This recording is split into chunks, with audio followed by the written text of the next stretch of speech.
What is going on, everybody? Welcome back. It is Wednesday night, and it is time for the I-71 Playbook Podcast. I am BB, and with me, as always, is BC. How are you, sir? Good, BB. How's it been going? Um, I have a roller coaster of sports emotions, and then we're going to get into that. But Oh, otherwise, doing all right. so I'm still living off a high. I'm still buzzing about Saturday. The tail throttling of the team up north, and your old neck of the woods there. And I cannot wait to hear, since you live with a Wolverine supporter. I cannot wait to hear how that experience was for you. um, Surprisingly enough, he is a Wolverine fan. I live in a split household. Um, he's also a realist and he's, a football fan.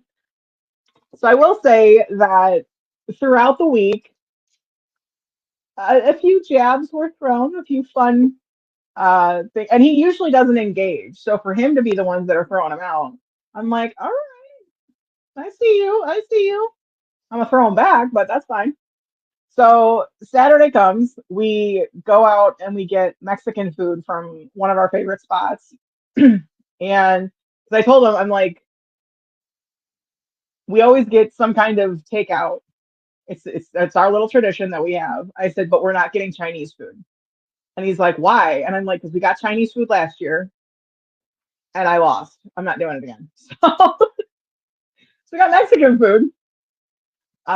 Settle in, and you know what? And we've talked about this, I think, a little bit either off pod, or I think we've talked about it a little bit on pod. How Big Noon Kickoff is basically unwatchable now, because of a certain edition. Um, and this same person was just running off at the mouth and literally writing checks that his team can't cash. So the game kicks off. I have a little bit of high blood pressure in the first quarter, as our text will Yeah, show. yeah. So if I could just give a little background to every first couple possessions. Now, one thing I want people to know, my boy Matty Patricia here, the engineer, the doctorate of defense. Every game, I don't know if people know this, starts out with a very vanilla defense. It's It kind of does. weird. He is really trying to figure out what the offense is doing, so he tries to keep things in front of him, and it's very vanilla. They make adjustments, and then they shut everybody down. And that has been the modus operandum the entirety of the season. But Drives me fri- nuts. friends and pod goers out there, every about I don't know 2 minutes into the game, BB is losing her absolute mind. She I is am. installed. She's insulting Matt Patricia without fail, Absolutely. and I have to talk her off a ledge. And then she gets mad at me for trying to talk her off her ledge. Um, and it's a good time. It's a good time had by all, and I'm usually right. So about that, like again, I am a Lions fan. I remember what that man did to the Lions. So I'm still coming around to Pencils McGee over here. But yes, every every first quarter, without fail, I get a little hyper, A little little bit. nervous. Um, saying throw that pick, I'm not gonna lie. I was having PTSD flashbacks to last year. I'm like, oh my God, here we go again. Here we go. And I was very, very pleasantly surprised. Although the former history teacher should have at least appreciated the Hamilton reference I gave as I'm flipping out. And you told me, Yes. I believe the words were patience, grasshopper. My words were to you were, I'm past patiently waiting. Complete with GIF. Complete with GIF there. No, so the thing about the game. and I wish the score reflected this more. How just absolutely thoroughly Ohio State dominated that game. And one of the most impressive things, I've been watching Ohio State football now for close to 50 years, and one of the most impressive things I saw was that 20 play drive Oh my taking God. 12 That was, minutes between the third and fourth quarter, absolutely stealing the soul from that stadium. Just, and, it was run and short pass and run. And it was the most well orchestrated, well called, I mean, just everybody. Like, that was just the pinnacle of demoralizing football for an opponent. Like, it was just incredible. I was sitting there, like, they flipped over, and I'm like, man, they got the ball with about 6 minutes left to go in the third quarter, and here we are at the end of the quarter, and I'm mhm. looking down, and like there's 12 minutes left in the game, and they still have the ball, and I'm just like, how is this even possible? Oh, Yeah. what a thing of beauty! Just kudos all around. And you know, Michigan talked a lot, and when you watched them come out of the tunnel, I don't know if you saw Sharon Moore. He's fist pumping, screaming, like he's Ray Well, Lewis. so I want to talk about that actually. I Mm-hmm. caught an interview with Scott Van Pelt, Mm-hmm. and I, for the life of me, I can't remember the other person who was in the interview with Stanford him. Steve. Stanford Is it Steve. Stanford Steve? Okay. Yeah, Stanford You know Steve. Yep. exactly what interview I'm I, talking I, about. I Okay. I watched it. Yep. So he talks about that Steve was standing in the tunnel, and all of a sudden he hears what he describes as like primal screaming, just like amped up, guttural, like just excitement and just pumped up. Door kicks open. Here comes Michigan, and they go out in the field. And yeah, they're fist pumping, and life is great for them for now. And then he said that then all of a sudden it gets quiet in the tunnel, and then you hear music, which is the Hell's Bells that Ohio State comes out to, and it's silent for the except for clack clack clack clack clack, which is the cleats on the concrete. And they go in, and they, if you look at the look on all of those men's faces, they are locked in and ready for war, um, because that's what that game is for this rivalry. Well, I do have a question though, and I was actually I was talking to my kid on the way back from a doctor's appointment tonight. Why did Ohio State come out second? They're the away team. So what I think it has to do, and I don't know once again, not a team up north kind of guy, but their sidelines are the Michigan sideline is the opposite side of the hall of the tunnel. Okay. So so it makes sense them going across the field. Then the or the away team just comes and fills in afterwards. I thought it was Okay. weird. I thought it was weird too, but then I noticed, like, I actually logged that too in my head. I'm like, that is a little weird that Michigan's coming out first. Usually, you want to get the Hmm. booze out, and then you want to bring your team. Right. And yeah, that's what it was. I'm almost positive is just the Michigan sideline was the opposite side of the field, so that's why they come out Okay. first. And And my person clocked it too, and I'm like, wait a minute. So mhm. you're probably right. I mean, there's so many things structurally with that stadium. I mean, yes, it's one of the oldest, it's one of the biggest. Structurally, it's a nightmare. I mean, you Yeah, have the one tunnel and both, and it's caused problems in Ann Arbor before. I yeah. mean, two or 3 years ago, we had the infamous fight in the tunnel between them and Michigan State.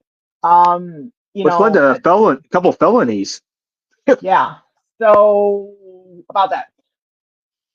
But what's also funny is how much of a factor did the weather actually play? I mean, I know going into it, I know Michigan and their fans, who the majority of them are absolutely insufferable. Not mine. Mine is delightful, but the rest of them can be absolute. And they say the same thing about us, which is true. I mean, there's extremes on both sides. Um, but they were like, well, it's going to snow and it's this, that, and the other, and Ohio State is screwed and this, that, the other. I'm like, first of all, you do realize that it snows in Columbus, It gets really cold in Columbus. like That it Tennessee game does last year snow. was like 15 degrees at kickoff. Like it's not. I mean, at least we came out with our shirts on. Yeah. No, But I didn't understand that why they were like, oh, the weather, it's going to slow Ohio State down, and I'm like, in the last 5 games, Ohio State had rushed for 150 yards a game. Like this is, and let's be honest, they sat Carnell, they sat Jeremiah, gave him very limited time in those last 2 games. Carnell didn't play, and they just right, ran the ball down people's throats. Like it wasn't like this is a team that doesn't know how to run. We saw the emergence of a superstar, and that's what the game does. right. We get superstars, and Bo Jackson. Welcome to Buckeye lore, buddy. What a game! Ooh, And we've been saying his he praises since was week one. right, and he ran for, I believe it was for a total of 168 yards Yeah, by I think himself. total. I think he had 160 total. He had a couple receptions too. He had a Um, game I- though. He had a game. he did. He had a game, but see, here's the thing: is he had that all on his own, and the Michigan offense combined had 163 yards Yeah, he combined. outgained the entire Michigan offense. Well, that's Um, that's my that's my stat. You ready for this one? what? This is my favorite stat of the season. So Oh, Michigan comes out in the first 2 drives. They have 3 pretty big chunk plays rushing. I'm aware. Can't can't do anything about it. They only got field goals, but they had three Well, chunk plays there. And at halftime, Michigan had rushed for 118 yards. No team this year had rushed over 100 yards against Ohio State. Michigan had done it in the first half. And if we remember, right. halftime was 17-9. It's still a ball game. It is. At the end of this game, Michigan ran for 100 yards.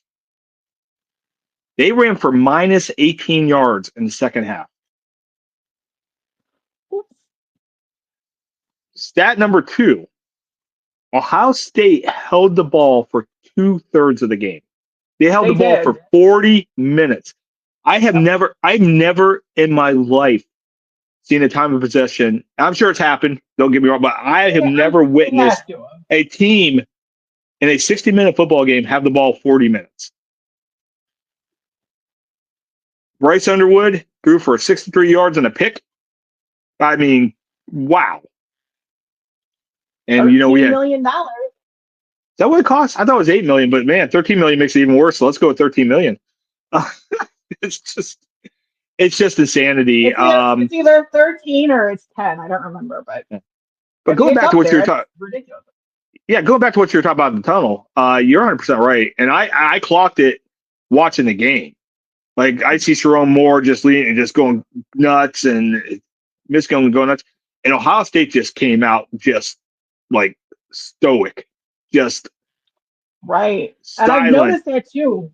I've noticed that too with Ryan Day. Like he's definitely gotten to be in control of his own emotions. I mean, we've Yep. seen in years past where's Lou Holtz and all that. Like you're picking fights with an 89-year-old Still, man. still the greatest thing ever. But it wasn't though. Like you got to be the adult in the room, Ryan. I can't. I It's can't. it's Where's it's a Little it's a Holtz? great sound. Oh my God, this team is tough. No, so here's the thing, Ryan. Here you finally learned. Yes. What was that? 2 3 years ago. That was the year of the where's Lou Holtz and this team is tough and blah blah blah. Now you don't have to say it.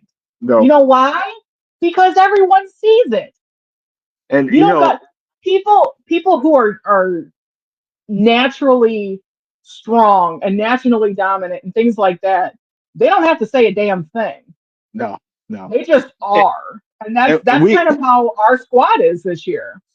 we have talked about it ad nauseum this year from the Texas game on. Like we saw in week one, Mhm. this team just has a different look to it.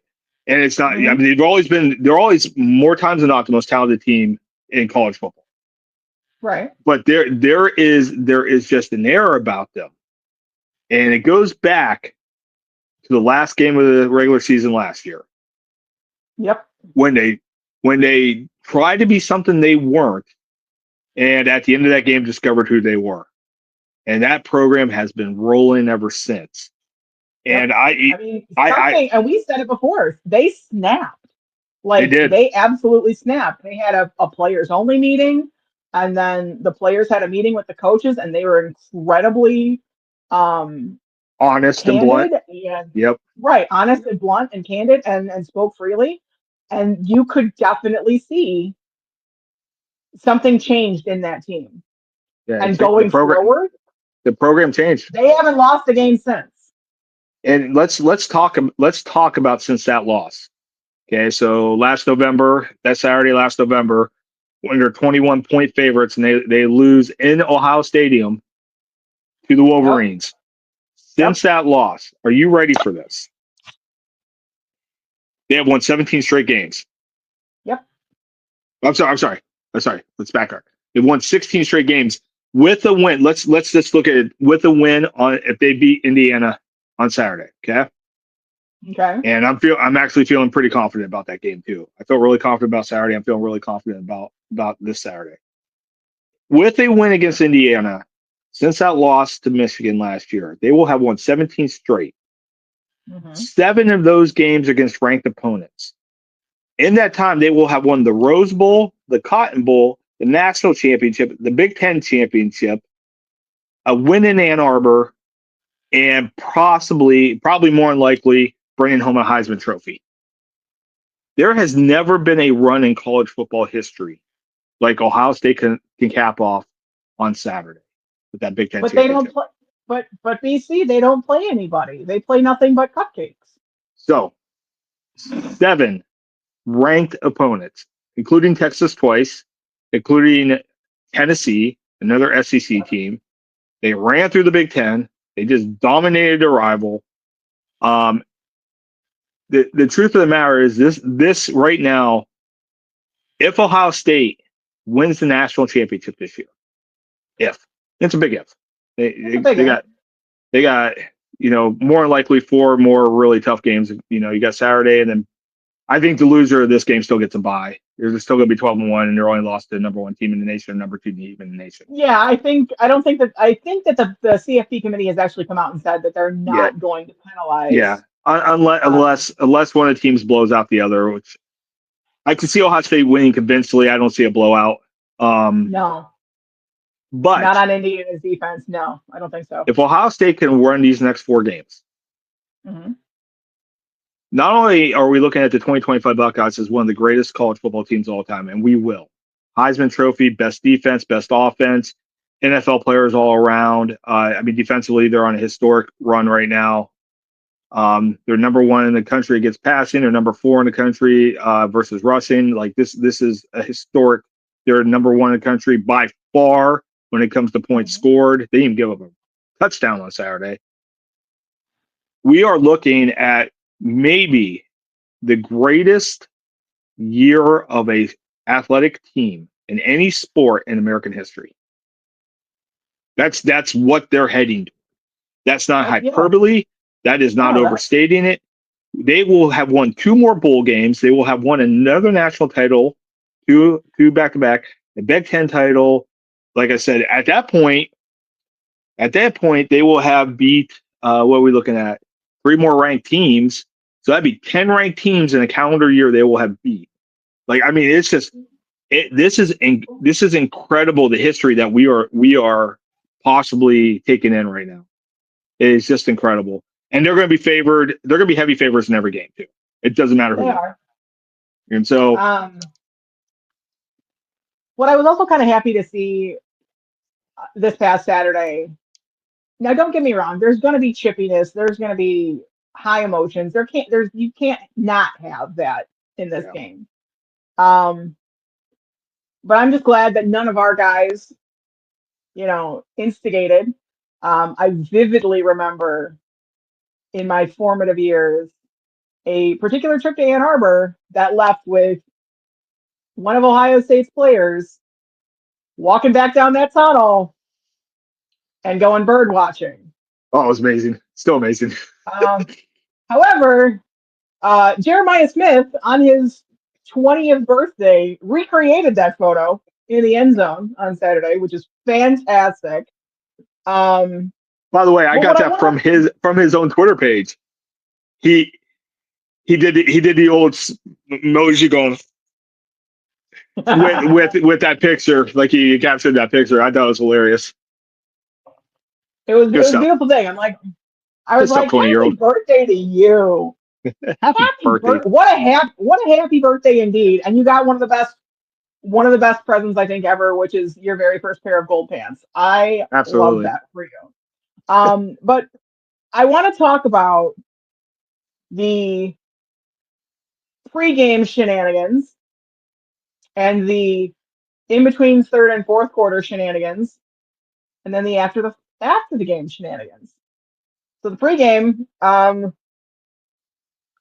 don't know who is in the Brutus outfit. They are my absolute new favorite. Like, I want to buy that person a beer. I don't know if it's a guy. I don't know if it's a girl. I don't know if it's like multiple people. I want to buy you a beer As and just hang out.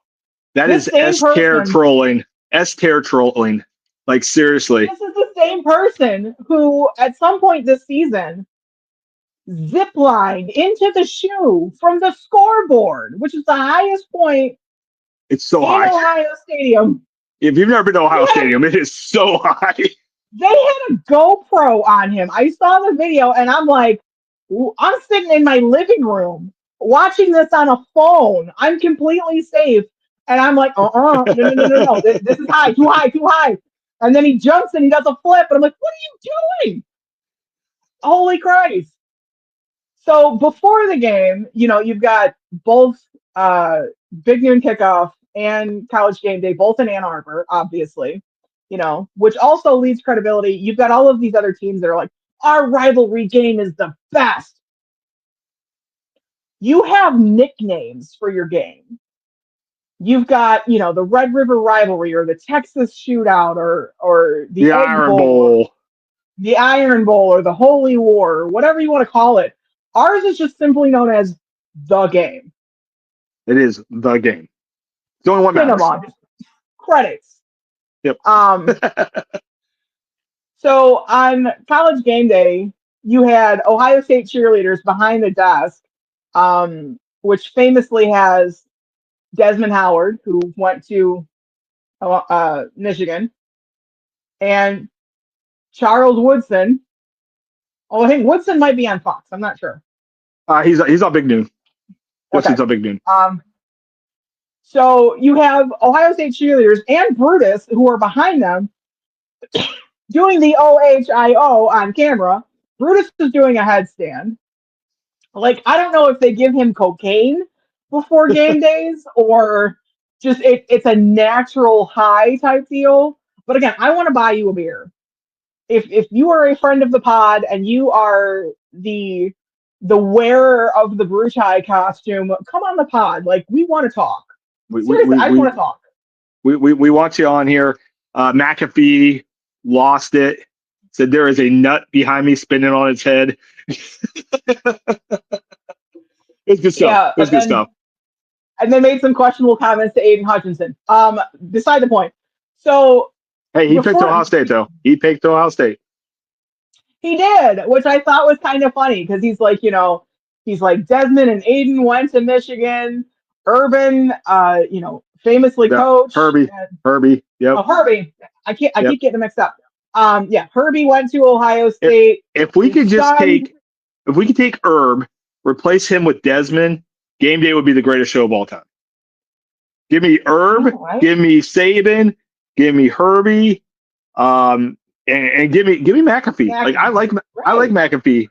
Big Noon kickoff though. Jesus, No. Oh, it's atrocious. it's so So bad. so you've got that pregame, and then between the third and the fourth quarter, our favorite mascotted menace does the ultimate troll and creates a picture that is absolutely going to live on in infamy. Um, Crosses out the M in the end zone, and then in the snow does Script Ohio, complete with dotting the I, to the point where a Michigan staffer, grown ass man, had to get on his hands and his knees in the snow to try and wipe it all away. It's amazing. What? By the The way, by best the way, girl. not only was it amazing, but the penmanship that Brutus had with his feet. Oh, That was a beautiful Script Ohio. Now, once again, Brutus has performed Script Ohio, so with the band. yes, But yes. my God, I just the want process and him shuffling the feet, it was one of the greatest things I ever saw. And the fact that the Michigan staff, whoever it was that came out there and belly whoever it was. flopped and waited, like the fact that they let him do that made it I even better know. because I that picture know. was there. Oh yeah, that goes down. That goes down in the game lore. Hang it in the Louvre. Like I want it actually printed out. I think I may No, put it don't in put it my in the Louvre. It'll get office. stolen. It'll get stolen by some crazy Oh, Buckeye fan. You soon? or no, if it's going to be stolen, it's going to be stolen by a Michigan fan. Let's be honest. Yeah, sure too. No. I don't know. Um, and then the game is over. Finally, hold on. Before I do the game is over, uh, Davison Igbinosun, who I have squawked about for 2 seasons because he is a penalty magnet, or he was. He He's was, actually gotten a but lot better. This season, we didn't hear his name as much. Um, got an absolute memorable 15-yard penalty, and you know what? I'm not even mad nope. because the fourth quarter picks off Underwood and then just takes off and then takes the helmet off. And then, like, you know what? Hell yeah, let's go for it. Not Yep. even mad at the 15 yards, buddy. It's okay. Um, so game ends. Beautiful thing. Um, Side note, watching Michigan fans who are watching the score and watching what's Oh, happened and they're becoming memes, then have to sing their adopted anthem, which is also about cheating, which is kind of comical, with tears in their eyes was. I'm not gonna lie, like I don't like seeing other people upset normally, but when it's Michigan fans, there's that little bit of Schadenfreude that I'm like, it warms my black little heart. Like I just it it makes me happy. as I as I as I sit there and watch them sing Mr. Brightside and realize that they're singing about a guy who's trying to make the best of being a cuck. Uh, like I was like, I there is no better song for Ann Arbor than that song. Like I mean, it's a great song. It's a very catchy tune, but I don't know if I'd want 100,000 people singing it in my stadium. Just saying. But but hey, that's their whatever it tradition. is. And by the way, really funny Oh, story. Funny side note. So this year I have played every game on NCAA throughout the season. okay. Um, throughout the season to go according with each week. So I've been playing every NCAA game, starting with Texas all the way this week, and I beat Michigan by I think it being about 14. It was close to what the real score was. Um, in the game, in the third quarter, between the third and fourth quarter, they do Mr. Brightside. In the game, are you In serious? the game, I'm dead serious. That's funny. Wisconsin does jump around. They do Mr. Brightside, and I sat there and I'm like, well, how's they still going to win this game? Like they're so like there wasn't even I never doubted it. Julian saying through that pick, I'm like, hey, you hold them to a field goal, it's no big deal. They hold them to a field goal. Next thing you know, they come down and score. Um, but yeah, so we'll talk about our Indiana preview, and I'll tell you what happened in my game against Indiana because oddly enough, that was the matchup in my season was Indiana Ohio State for the Big Ten championship. One Oh, versus three, one versus three in oh. that game. Indiana was three, so undefeated in three. So Um, very much are imitating life. going back real quick to the weather and Yeah, talking about the snow. I not only said it to you, I said it to my person and my cousin. Oh, those are the you guys were the two people I was texting, and then obviously my person was in the living room. And I had made this comment. I said it to all three of you, and I said, with the weather really starting to get nasty, like it was, I said both teams are going to have to go to the ground game because throwing in that kind of weather is not only dangerous, but it's also miserable. Like that ball is just going to feel like a brick. It's going to sting your hands, trying to catch it when it's rocketed at you. So no sooner than I say that and I hit send to you is when he launches that absolutely beautiful bomb to Carnell Tate. And I had a Rosie O'Donnell from like a League of Their Own moment. Like they're all going to spring training, and her and Madonna are talking shit to Gina Davis, and she's like, "Some of you guys are gonna have to go home." And she launches the ball, and Gina Davis catches it barehanded, and Rosie O'Donnell's like, "Okay, some of them are going home." I literally said, "I'm like, or we're not going to the run game." Like, after the run game for me. And the text I received, so I got that text right as the play is happening. And then before I even get to make some smart ass comment back to you, I get or not. Yeah. Much more colorful than that, but yeah, or not. But what I find kind of amusing is, after the game is over, obviously the Ohio State players are celebrating with their fans, and there were a lot of Ohio State fans in the big house. I was very surprised to see as much red as I did, and it was that's crazy. something else that Michigan fans are pissed about is that they had season ticket holders that were selling their tickets to the game to Ohio State players, or not players, people. Yeah. So there was a lot of crimson in that field, which is great. I'm here for it. The Buckeyes always travel well, but so you've got the guys that are sitting on the wall, and their fans are behind them, and everyone's going nuts, and every single member of the Michigan football team is standing on the 50-yard line. I'm talking first string through fourth string to the water boy to the kid who fluffs the jock straps. I don't care. But they're all on the 50-yard line, and they're just waiting. Meanwhile, you've got our guys who are sitting on the wall in their stadium and just laughing at them. So they knew they weren't going to win that game. They went into it knowing that they were going to lose because they planned that. That was that was absolutely together as a team. Yeah. And they were like, "Well, we're guarding the field."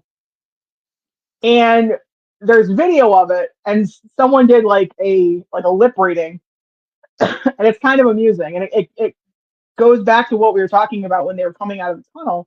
Is you've got Ryan Day who's going up to Sharon Moore, and he's gonna congratulate him or say get wrecked or whatever he's gonna say to him. But he says to Sharon Moore, he goes, "You got to get your guys out of here, or there's going to be a problem. We're not going to plant a flag." You walk into your rival's house, and you tell their head coach, "Get your guys off the field," and he does it. Yep. He does it. Like, literally, I gotta phrase this kindly. Ryan Day, I can't do it. I can't say it nicely. Ryan Day. I don't know if people realize that only Newt Rockne has a higher winning percentage than he does as a head coach. He is the winningest head coach in college football history, other than Newt Rockne. Like, there's no, and So, the funny thing is, for the longest time, we wondered if he was the guy because there was just something off about it. There was something. There was, yeah. the let's be a tough guy. We can't beat Michigan. Whatever it was, there was always something he has grown. Like I have never seen growth from a coach in this last year like I've seen from Ryan Day. And when Jenny Taft interviewed him after the game, and he had every right to go after Harbaugh, to go after Mitt, and he said, "This program is going to win with humility." That will always stick with me. This program is going to win with humility, and that was the biggest dig ever at Michigan. It That was. like he said that, and I just went, "Oh!" Like I was like that. There was nothing more stinging. There was nothing more indicting that he could have said that last year they planted a flag and got guys pepper sprayed. This year we're going to celebrate with our fans and we're going to act like it's another day of business. And it was just, it's where the two programs are now. And it made Jerome Moore and his program look so bad, so absolutely just ridiculous the way they have conducted themselves the last couple of years. And They you know, really have. and then at the press conference, he repeated it. He said, I've thought about, what this moment would be like for the last 5 years. I've always thought about this moment. And he's like, there's a lot of things I probably want to say, but you know what? This is about the team. This is about how we do business. This is about our culture, and we're going to win with humility. And I was just like, man, Brian Day, you are a leader of men. First time I ever said it. I'm like, you are a leader of men. You know what? I have famously been not his biggest fan. Yep. And last and year, by the way, rightfully so. You've had great arguments. right. I will admit he has absolutely grown. Um, I don't know if it's more of the whole, that just be ourselves mantra that he's kind of fed to the guys or what it is, but there is definitely something different. He's definitely grown and improved this year. And now the team is just a juggernaut. And I'm curious to see how it goes.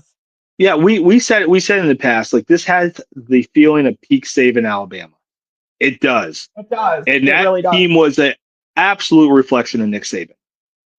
That culture ran through him, and everybody got in line, and everybody knew if I do my job, not only are we going to win, not only is success going to come here, not only am I going to play on Sundays, we trust this program. And I think once again, we go back to that game last year when the players had a meeting and they said, we need to talk to you, coach. And Ryan Day said, don't hold anything back. Right. And it was at that point the program changed and Ryan Day changed. And like we just said, this year has felt different than I don't care if it was Tressel's team. I don't care if it was Herb's team. This team has felt different.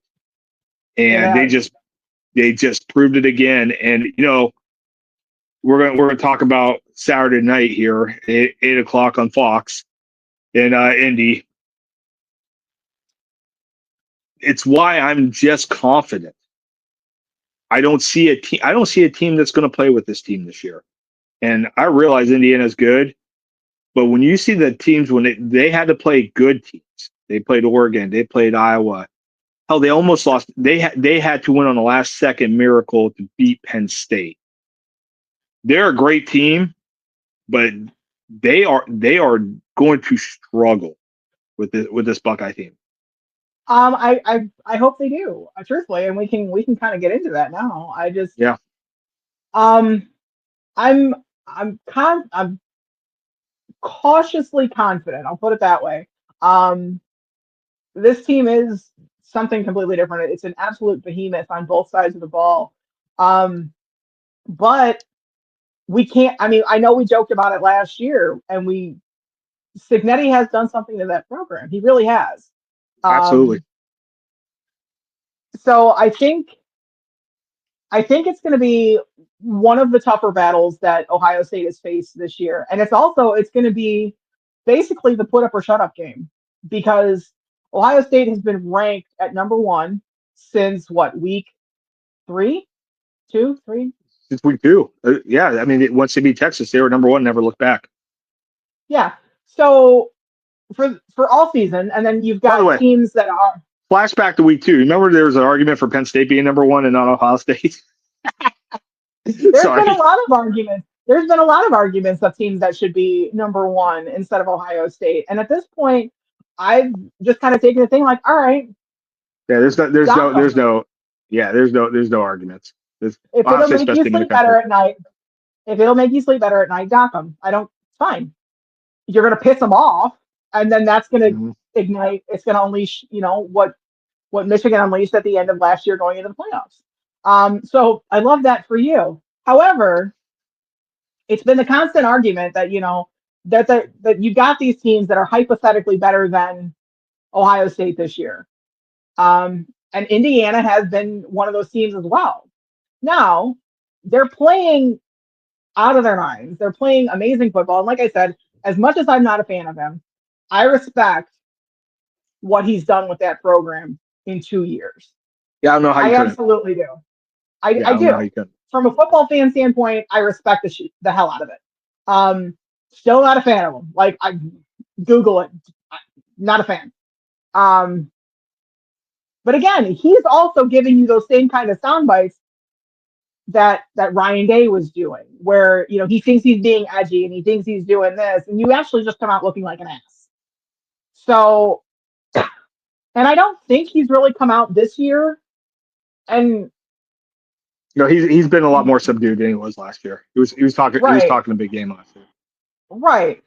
And I get it. Like, it's almost like you're going to prison and you want to, kick the biggest guy in the yard's ass on the first day. And I get it. Like, that's fine. Maybe not though. Um, but this will definitely be a true test of what both teams are made of. It's been all talk. It's been a lot of talk from all the bobbleheads all year long, and now it's time to see what the 1 and the 2 ranked teams in the country are made of. And I would like to think that we are going to come out victorious, come out of Indianapolis victorious, with some hardware. I would absolutely love that. Um, but it'll be interesting to see what their offense tries to do. So we're coming down to the two Heisman finalists, right? Francisco Mendoza, Indiana, Julian Sain. Julian Sain has not had a bad game. Julian Sain has been the picture and model of consistency, high level quarterbacking. Mendoza, on the other hand, has had a couple stinkers, including Yeah. one that almost cost his team, a pick 6 against Penn State, and a pick Yeah. 6. He threw a pick 6 against Oregon too, and that's a great win. Going up to Autzen and winning. Hats off. That's Oregon's only loss. Hats off to Indiana for that. But even this Oregon team, I don't think can play with Ohio State. I watched Georgia struggle with Georgia Tech the other night. I watched Alabama almost lose to Auburn. I watched Yeah. Texas beat Texas A&M, Texas team that we beat twice now. But they should be in the playoffs though, because they're Texas. Yeah, it was ridiculous. You lost your games. You know what? Don't lose to Florida. Don't lose to Florida and 4-8 That's Florida the team. thing. That's You know, okay. So I'm seeing Notre a Dame. lot. Yeah, Notre Dame with 2 losses, you can make an argument for. Their losses are to Miami, a good team, and who did they lose to week 1? They lost to a good team in week 1 too. Was it I can't Texas remember. A&M? It was, yeah, they lost. Yeah, they lost to Texas A&M, and so two legitimate losses, probably to 2 playoff teams. But it is what it is. The SEC is going to get 4 or 5 teams in. That's just the way, unfortunately, it always is. So Here's my thing: if Alabama loses to Georgia, they're going to they're going to have 3 losses, and they're probably still getting in. see, let's finish. Let's talk about Saturday, and then let's talk about Saturday the night. CFP rankings because Yeah. I've got some thoughts, and there's some things that have been jabbed at me. Okay. So you got to tell me now, how did or is this going to be like the Iron Man Doctor Strange conversation where you played all these simulations and how many of them we win? And are you going No, to so tell I me? played. Yeah, so I played. Now once again, I don't play on the easy levels. I like a good challenge. Okay. So I got that kicked up to All American. on there. That's the Heisman's the hardest level. All American's the second hardest level. And I went 12-0 and had some surprising struggles against a couple of teams, particularly Wow. Rutgers. For some reason, Rutgers was like, I couldn't stop them, but ended up beating them by about 20-21. So I go into Indianapolis. I play the Hoosiers 56-3, Ohio State. Boat While raced them. I like it, while I like Boat it, raced them. while I like it, I'm not sure. Boat raced them. Uh, we'll Um, see in a couple of days. Bo Jackson ran for 200 yards. Jeremiah Smith had 200 yards receiving. Julius Dane threw for 300 yards. So, and Arvell Reese, you ready for this one? He had a sack and 3 interceptions. Ooh, Yeah, let's manifest. mirror in real life. Oh, it was good stuff. It was good stuff. Francisco Send it out Mendoza, in the universe. first three possessions. Francisco Mendoza throws picks. Also, I had a punt return for a touchdown by your boy Brandon Ennis. It was a good game. It was a good game. Well, Saturday night, 8 o'clock. Let's see. Let's see if art imitates life. So no, I like Ohio State in this game. I like Ohio State pretty convincingly. Um, I think Kurt Cignetti is one of the best coaches in the country, but I just keep coming back to Ohio State is running out. Their entire team is going to play on Sunday, and Indiana is still running out guys who played at James Madison. And it just there is a talent differential that is so steep, and they have put it together. Mendoza has been great. I don't think he's been Heisman worthy, but he's been great. They have two great receivers, but they're not fast. Ohio State loves to play man to man. Indiana's terrible against man coverage. When you start getting into the deep statistics, Julian Sain is the number one most efficient quarterback in the country, and historically, he might go down as the greatest quarterback all time against zone coverage. He might have the greatest season, and Indiana runs zone coverage 89% of the time. So it's just everything from tendencies lines up for Ohio State. Everything from talent lines up from Ohio State. This is not going to be a game that's too big for. They just went through. They've been through the ringer. This is a. I just now, if Indiana loses and they get the 4 seed, I could definitely see an Indiana Ohio State rematch in the national championship. And boy, would that be amazing! That'd be fun. That would be Wouldn't it? interesting. It'd be super fun. So I think Ohio State wins this one pretty convincingly, and takes the bye, gets healthy, and gets whoever comes out of what would be the 7-8 game, I think, in the brackets. Yeah. Is that right? Yeah. So yeah. Okay. What about you? I do have Ohio State on top. I don't think it's going to be 56-3. Well, I don't think that either, but I'm just saying. I mean, I'd like 34 to maybe 9 or 12, or it's gonna be the point scoring is gonna be low. I think. So everybody, if you're betting, BB says take the under. 48.5. BB said take the under. Don't hold me to that unless you win and then I want to cut. Just saying.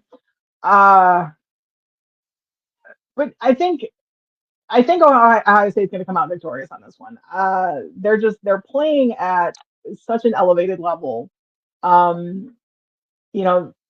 Before the season started, on paper, we were supposed to lose at least 3 games based off of what we lost and supposedly the players that were or the teams that were scheduled against us. I mean, we had number 1 ranked in the country at the time, Texas. We had Penn State, who was ranked number 2, and then you went to Washington. You went to Washington where they won 22 straight home games. Right. So we were supposed to actually lose 3 or 4 games because they were like, oh, we're going into to the big house. This, that, and the other. So we were supposed to lose 3 or 4 games on paper, and we went in there and we handled business at all of them. And now the fact that those other teams didn't necessarily live up to their preseason rankings, specifically Texas and Penn State, that's not our fault. That's not our problem. And that has been a huge, huge storyline with all of these bobbleheads um, talking about the CFP rankings and the fact, Texas, and I saw it. We watched the Texas A&M game, and as soon as Texas won, before they even went down to Stark, my person's like, and here comes the grandstanding and the petitioning to get in. And he wasn't wrong. Sure enough, they stick that mic in Sarkeesian's face, and well, we're Texas. We need to be. Baby, you're not in the Big 12 anymore. You're in the SEC, and the fact that you're Texas doesn't mean shit. You lost 3 games, dude. You lost 3 games. You're not in. You're not one of the best 12 teams in the country. You're not. You're not even one of the best teams in the SEC. And they keep crying, like the Texas fan base keeps crying that, well, if we would have scheduled, Oh, by the way, that's 100% legit. That's legit. Indiana's non-conference schedule is one of the reasons they're 12-0 or 11-0 right now. That's a legit argument. Like there is nothing that scheduling a tough non-conference game does for you right now if you're an SEC or a Big Ten team. Nothing. Right. However, the fact that you lost to Ohio State isn't the reason why you're out of the playoffs. Exactly. It's the fact that you lost to a 4-8 Florida team that's in your conference. That's why you're looking at, and they keep saying that they'd be 10-2. They refuse to acknowledge that Ohio State lost. And I'm like, there's 3 in the loss column. Yep. There's no moral victories. There's no good losses. Regardless of what the SEC tells you, there are no good losses. It's a loss. Like it's this era of participation trophy bullshit needs to be done. Like and here's the thing, SEC, you're not the best conference anymore. You don't even get that. You don't even get that benefit of the doubt. You're not the best conference is the Big Ten. The 2 best teams in the country in the Big Ten. The last 2 national titles are in the Big Ten. If anybody's getting hosed, it's Big Ten mid teams. If Texas has an argument, so does Michigan. Michigan's got better losses. That's actually what my person said. He's like, we're 9-3. Where's the argument for us? We had, they lost to Ohio State. I want to say it was Oklahoma.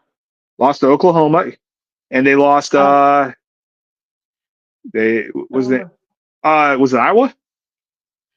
A good Iowa team. I mean, Iowa's a good team. So yeah, there's they have 3 3 legit losses. Like it's not like it's not like they Texas has a terrible loss on their resume. Right. And they also want to talk about the strength of schedules and this, that, and the other. I'm sorry. Who scheduled Stanford the second to the last week in the season? Oh, I want to say that was Texas A&M. Who scheduled Charlotte second to the last week of the season, like late in November? I want to say it was Georgia. And let's be 100 here also about A&M. It took a miracle to beat South Carolina, and South Carolina is a dog crap team. They're terrible. They struggled, and they were up 30-0 on A&M. A&M had to have a miracle because South Carolina, went into their shell and tried to prevent their way out of that game, and it didn't work. They looked so, like I said, Georgia has not looked impressive. Alabama can possibly have 3 losses after Saturday, which I think they will. I think Georgia will beat them for the SEC championship. If you got Ole Miss should be in. They actually should be in the SEC championship. They're better than Alabama and Georgia both. Here's my take about Ole Miss, though. 2 seasons ago, you had Florida State University, who was undefeated and who was left out of the CFP rankings entirely because they lost their quarterback. Yep. they lost their whole ass coach. Actually, the The majority of staff. their offense, yeah, their offensive staff is now gone. Yep. So we should probably keep that same energy. The only team that I think has a legitimate bitch about the rankings is Miami. Yeah. And let me tell you why. No, Because you're right. their argument is they have a better record and a head to head win over Notre Dame. And Notre Dame is ranked two spots higher and in the hunt over Miami. And that I don't agree with. No. So Um,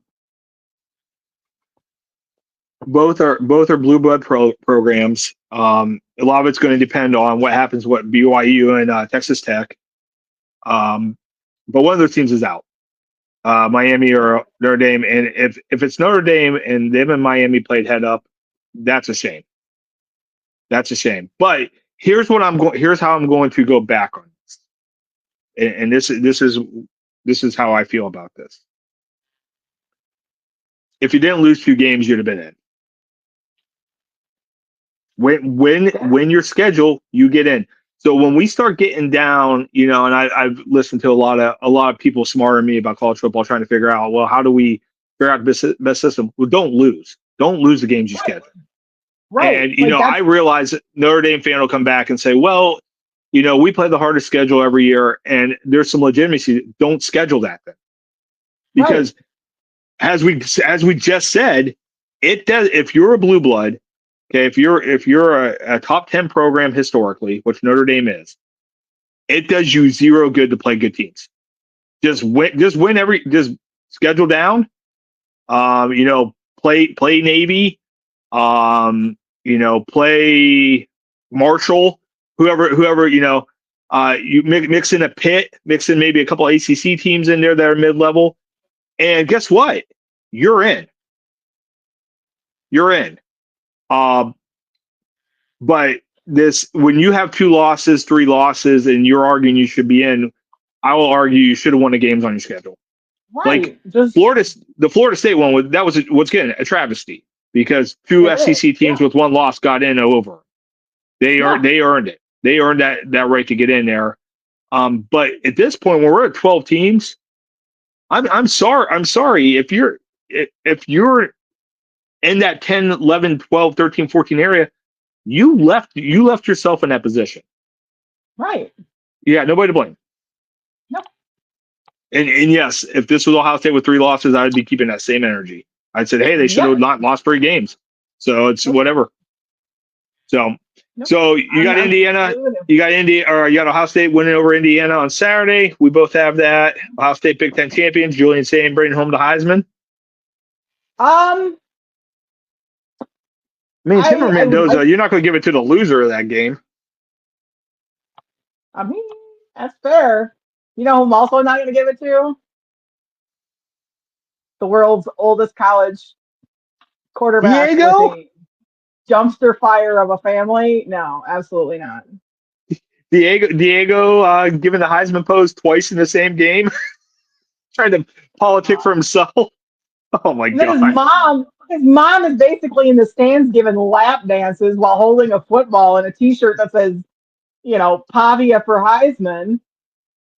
No, Like, when your yeah, own family gets arrested at your game because he's too drunk to stand. yeah. By the way, I like watching Diego Pavia play football, but I'm telling you right now, that guy's not the Heisman. No, not even close. Not I when don't know if not he when did. Julian not when Julian Sain's about to complete 80% of his passes in a season. like it just, I no. I don't even know if Diego Pavia can spell Heisman. Okay, like that's where I'm at with that. Somebody can because they're making the damn shirts with the cricket machine, so somebody can spell Heisman. Good for you. I don't know if it's Diego. But speaking of family members that are better seen and not heard, little segue there. How do you like that? I know where you're going with this too. Does this have to do with Um, a certain Cleveland Browns quarterback? a certain Cleveland Browns backup midget quarterback. Yeah, it Whoa, could. whoa. I mean, he's my I height. said that. Like, let's. I mean, No, he's not. I mean, No, maybe he a half isn't. inch. Maybe he's a half inch shorter than me, but yeah, he can still. I don't even know if he's taller than me, and I'm short. God, he looks so So small when he's no, out there. He looks so he small. does. He's not even allowed to sit at the big kids table. So a video surfaced on the cesspool that is TikTok um, of Dylan Gabriel's fiance, who's doing a "Get ready with me" for the Cleveland Browns game, making some comments that are getting her in a lot of hot water, and it's going to get Lil Dylan a trip to the principal's office, I think, because regardless of what you say behind closed doors, you know, Yeah. pillow talk, don't, first of all, he is in his rookie year and he is trying to prove himself on a team. Now, granted, that team is the Cleveland Browns, but he is still trying to prove himself in the league. So at this point, you should be better seen and not heard. And we've had previously in various professional sports, where we've had the significant other um, cause problems. Steph Curry's wife, uh, Patrick Mahomes' wife, and his brother. Like we've seen it before. But she exposed something that I kind of touched on a couple of weeks ago in the fact that the locker room is split. And the fact that you've got our coach, we've got certain players, the locker room is divided. And with the reports that are now coming out, the locker room is gone. Stefanski has lost the locker room, and it's apparent. Are we on So Stefanski Watch 2025? I have been on Stefanski watch since week 4. And I don't understand what it is. There are coaches that have the same record that we currently possess, and they no longer have a job. We're on a 2-year historic run of bad offense, like historically bad offense, and he's an offense Mhm. guy. Like, I mean, we are on that run where we've scored over 17 points one time in the last 17 games. Like, I mean, since Jameis was our quarterback, this year there's been one game where we've been over 17 points. I miss him. Yeah, God, what a soundbite. The Like best. I knew we were gonna lose when he was with us, but damn it was entertaining. It was. And at I least we still scored like some points. we did. And you know what? I still joke about the snowball game against Pittsburgh at home, where he is very famously mic'd up, and you hear him, "Somebody jump off sides!" Damn, that is a constant running gag in my house. Like it's never gonna die. Like my kid, who is not my kid, who is absolutely my kid, and that's becoming more apparent. She says it all the time too when we're watching football. So I'm just like, proud little moment. But Proud it's mama baby. highlighting not me. But all of this circus nonsense and bullshittery is just highlighting the fact that there is so much dysfunction, and it goes all the way to the top.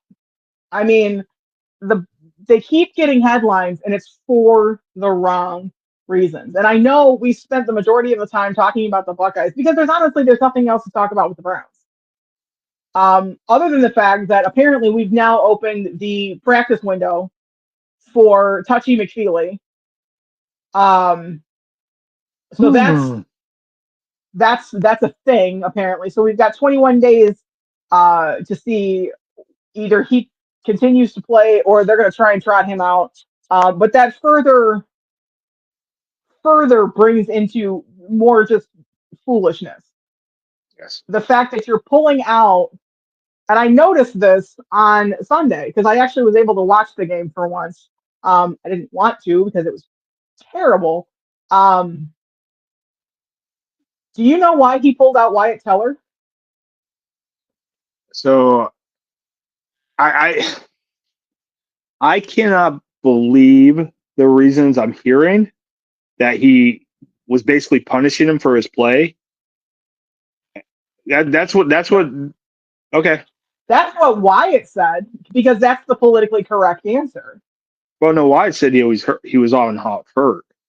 So what did you hear? I've heard things that it was done deliberately because Wyatt Teller is having an amazing year. He is one of our best defensive linemen. And for our Offensive, but yes. Yeah, sorry. I thought I said offensive. Whatever. I know what you mean. One of our best linemen, and for our line, that's not really saying much, but it's saying something. He's also a good dude on and off the field. I actually like Wyatt Teller a lot. I do follow his wife on social media. She's adorable. Their kids are adorable. Love them all.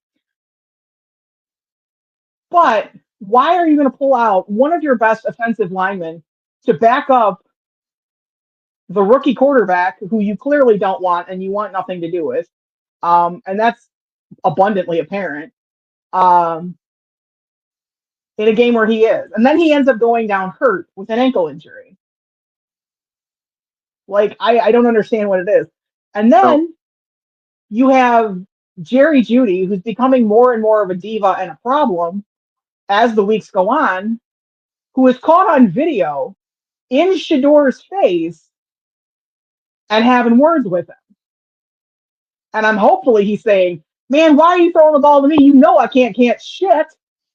It's probably not what he said, but that's what I'm going to say he said because it's terrible. Wyatt Teller, unfortunately, like graded out. He's had his worst season as a professional this year. His PFF grade is terrible. He's low, like one of the 10 worst guards in the NFL right now. And I heard that they were trying to basically see. I can't remember the backup that was coming in for him. Jenkins, yeah, Tevin Jenkins. To see if he can play the position because Wyatt's not going to be here next year. Like he's not signed past this year. He's not going to be here next year. So they were auditioning him, but then Jack Conklin got hurt, and so they had to move Jenkins out, and then he came back in.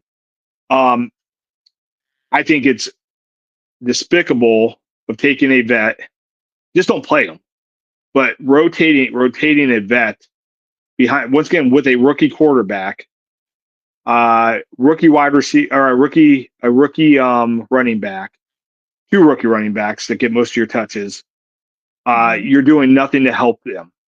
And that's my problem with Kevin Stefanski. And he has definitely lost the script. I don't know if he's lost the locker room or not, but you know, the epitome of this season was one play. And it spoke on Kevin Stefanski's love for Dylan Gabriel and all that. So Shador gets hurt, lands on his stomach. He has to come out for a play. Gabriel comes in, throws the ball behind the line of scrimmage to Quinshon Judkins and gets him blown up. And I'm like, how many times do we have to watch this guy get his receivers hurt? Right. And he did it again, and then he was off the field. And it's just like, and the amount of boos that came in when he entered the game, that's also apparent. I hate that. I absolutely hate that. But why? I mean, he's a backup quarterback. He's the backup. He's the backup quarterback. Shador had to go out. I don't like the booing part of it, and I don't think that should ever factor in their evaluation. But he's just not good. And the fact that they spent a top 100 pick on him. They spent a top 100 pick on him. No. And it's just, you know, you come in for 2 passes, and literally the first pass that leaves your hands is a hospital ball. Yeah. Like, no, he only threw one. He had that one play. That was it. He threw that ball to Judkins, and he was back out. You cannot, and especially one guy on the offense who's actually doing something for you, and you give him a hospital ball. Yeah, absolutely. So all of that to say, you know, go Bucks, keep kicking ass on Sunday or Saturday, and I don't think there is hope for the Cleveland Browns anymore. Like, just end the season. I will tell you this. They play Tennessee Titans. and by far the worst team in the NFL. And if they lose at home to the Titans, you have to fire Stefanski. Like there's just I'm sure Kevin Stefanski is a great guy. I actually seem to, I would think that'd be a guy I like to sit down and watch a game with, But if you lose this game to the Titans,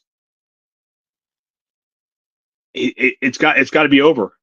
You got to fire everybody, and you lost that game to the You Jets. know what?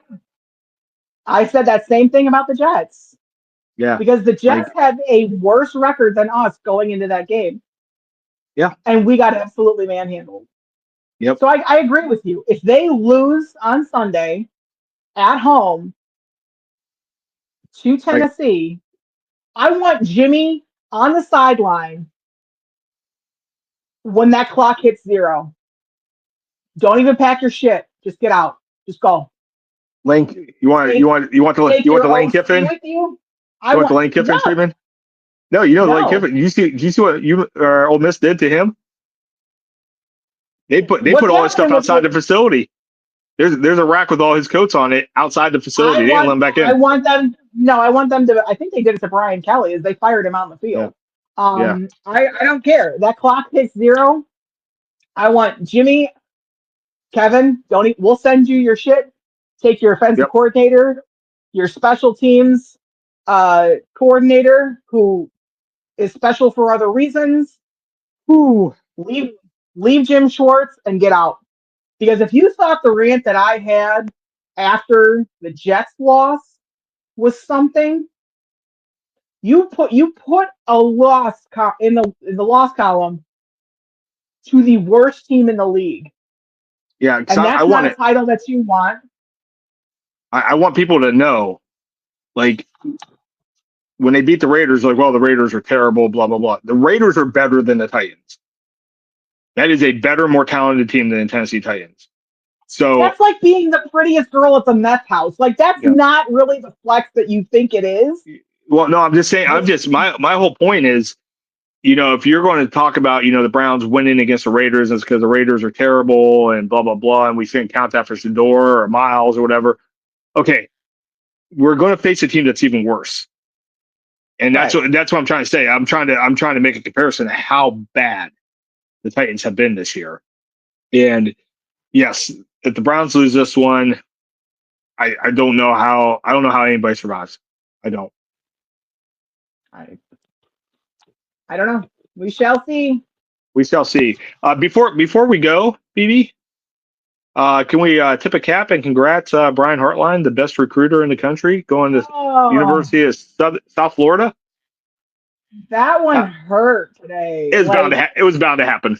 Bound to happen. I know it was bound to happen, and I kept hearing his name be thrown heavily in the mix for Penn State and for a couple other schools, and I'm like, no, he doesn't leave. Like, that man bleeds scarlet and gray. He played there. He came back home. I'm not gonna lie. When I saw that, I was actually in a conference room for jury selection this morning before I had gone upstairs, and I saw that come through, and my jaw dropped. I was just like, hey, Brian Hartline, fellow Stark County kid. Good for you, guy. Good for you. Like, I'm happy for him, but at the same time, like, damn, like, he's a former federal leaguer like myself. We played in the same league. I was just a little older than him. I have seen a couple recruits flip because of that, so I'm a little bummed about that too. Yeah, but we got the best receiver in the country again. So we got the top ranked receiver again in the country. So now if we can lock up his brother keeps waffling about if he's coming or not. And I'm like, whatever. I'll say I'll be fine. I did see, who was it? Which Big Ten team? It was USC. First time got the number 1 ranked class in like the last 10 years over an SEC team. It's first time it was an SEC team. Wow. Yeah, it's just another thing the Big Ten wins at. So, BB, next week we'll be talking about the Ohio State, Indiana. We'll have a clear picture of the playoffs, and Oh. we may or may not see BB's head explode about Kevin Stefanski. Tune in next week, kids. Um, I'm gonna say this, and I gave the disclaimer the last time. I said again, if I'm gonna be coming in hot, and so young ears. I know your mom is a fan of this pod, and we love Mama BC. Uh, Maybe we don't listen to the last half of the pod next week. I'm just saying. Um, See, Kenny C will be fine. She'll handle it like a champ. you think? Oh yeah, no doubt, no doubt. All right. Well, with all of that being said, from the dog pound to the shoe, and all of the championship games in between, I'm BB. I can't make the lines because I'm backwards today. There we go. There we go. I'm BC, obviously geographically challenged. And this has been the I-71 Playbook Podcast. You guys see the little button down there. Bye.